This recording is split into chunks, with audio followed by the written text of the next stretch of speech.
Hello, guys. From reading a lot of your comments, I noticed that a lot of you guys are really enthused about opening a food trailer business, rather. Whether it's a truck or a trailer, there are some things that I'm reading that scares me.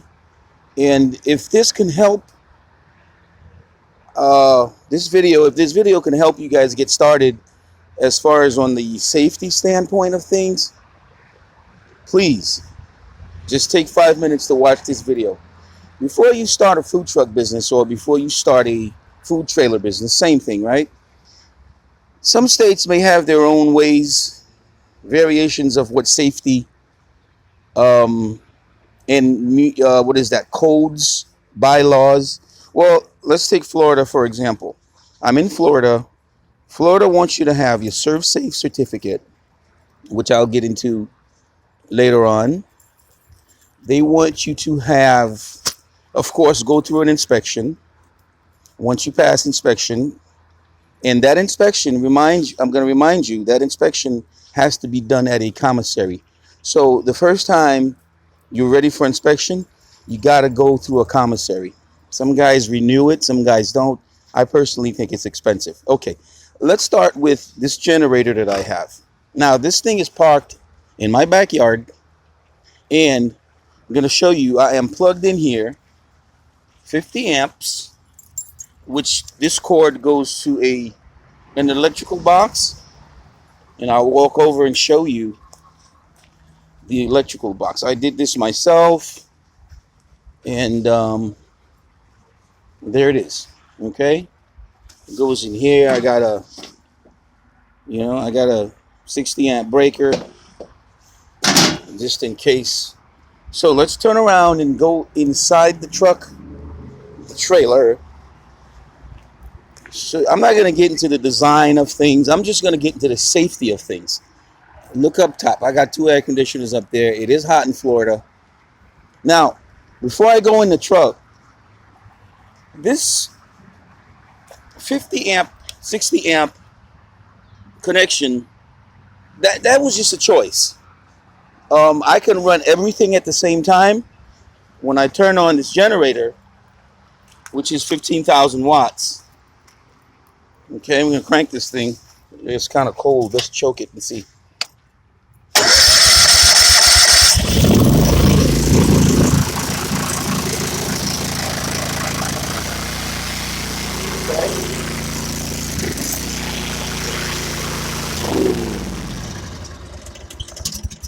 I know, it's pretty loud. You can buy them quiet, sort of like the inverter style. Some events, sometimes they don't allow these loud generators. I don't think mine is that loud, but it's loud. It's louder than the inverter ones style. Okay, let's go inside the truck. Let's talk safety, okay? I'm going to start from these gas tanks that I got in the back. I noticed a lot of guys, they buy their own equipment and have somebody install it. No, don't do that. Okay? Let's start with the piping. You see this valve? This piping? Okay? This thing is actually teed into another tank. Okay? You notice there is a valve here to turn the gas on, right here. And then there's another safety valve here. Okay? If this tank runs out, I automatically shut this one off and then go to this tank. I think these things are like 35 gallons. I'm not too sure. Let's go inside. Nope, I'm not gonna let you in.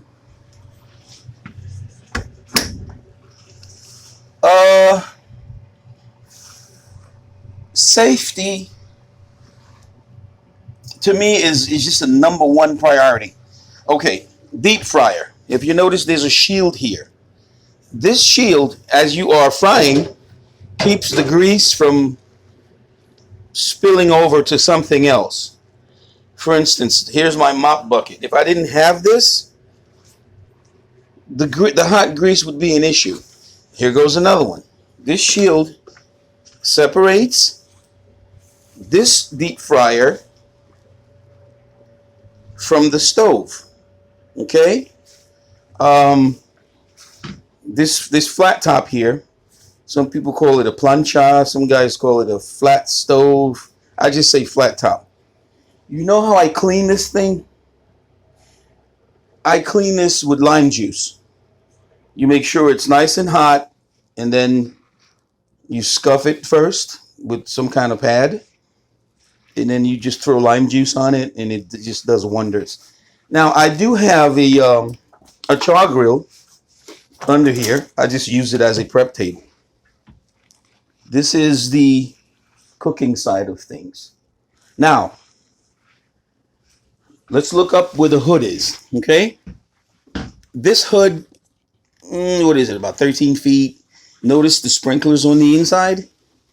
On the inside, in case of a fire, this box here has the fire suppression fluid. I think it's a powder, not a fluid. And then this very line you're looking at goes across the ceiling, and then it goes into what's the pull valve. Okay. Now, another type of fire extinguisher that you need to have is the grease type Class K fire extinguisher. There it is. This one. Okay. It's not the same as the red one that you have at home or in your apartment or at your school. No. This one is for grease fires only. Okay. So if you are building a food truck, you need to know the basics. I know it's a dream. You want to be your own boss, but there are procedures that you have to follow. Do not go out and buy this equipment and have your Uncle Joe install it. Especially the gas lines. Those gas lines have to be a certain type of piping. Look here. Look in the back. Black pipe. It's got to be a certain schedule. You just can't go out and buy pipe and make it, build it yourself. I am a technician. I don't believe in building things myself unless I'm certified in the field. Okay? Now, your ServSafe certificate, I'm just going to glance through it from the back. This is a federal requirement. You got to have it because you got to know what cross-contamination is. You got to know what Salmonella typhi is. You can make people sick if you do not understand the concepts of serving food to the public. And believe me, if you don't know, you will mess up. I'm going to go and show you here. You see this chart? This is a chart you can get from the DBPR, Safe Refrigerator Storage, how to store food. Long story short, you can't have meat on the bottom and vegetables on top and so forth. So you can research that. Our refrigerator, which is just a commercial refrigerator, nothing, it's a good fridge, don't get me wrong. It's not the one you have in the house. It's much more efficient than the one at home. Let me go back to the deep fryer.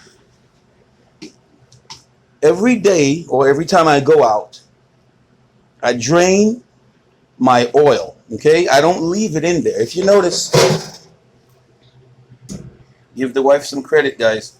If you notice, I don't leave it in there. A lot of people leave it in there. What I do is I have the drain tube, which is right here for the deep fryer, and then I use a filter type of filtering to filter the oil. It's like a cone filter, 10-inch non-moving filter cones. What that does is, that strains the oil and get the crud and stuff out of there. And I just put the oil in the refrigerator. That's just my thing.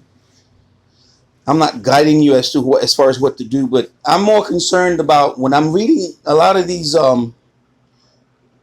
comments on Facebook or on YouTube. about you guys making your own food trailer. Unless you are certified in the field, don't do it. Okay? Let's go over to the sinks. I know there's a lot of questions about sinks. If you notice, there's wash, there's rinse, there's sanitize. And also, there's another sink here with inside of a box, sort of like a shield. Okay, this is for hand washing only. This is for you sanitize, you rinse, and you wash. What I do when I go out, I fill these things up about halfway. Okay, and then the sanitized part of the sink, that's where you put your bleach. You sanitizer. I just use bleach, but it's got to be a certain parts per million. When you put the strip in the bleach,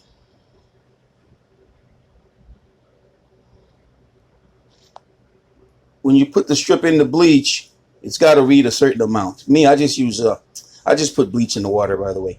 Anyway, is there anything? If there's anything else you guys want to know, just leave a comment, and then I promise I'll get to it.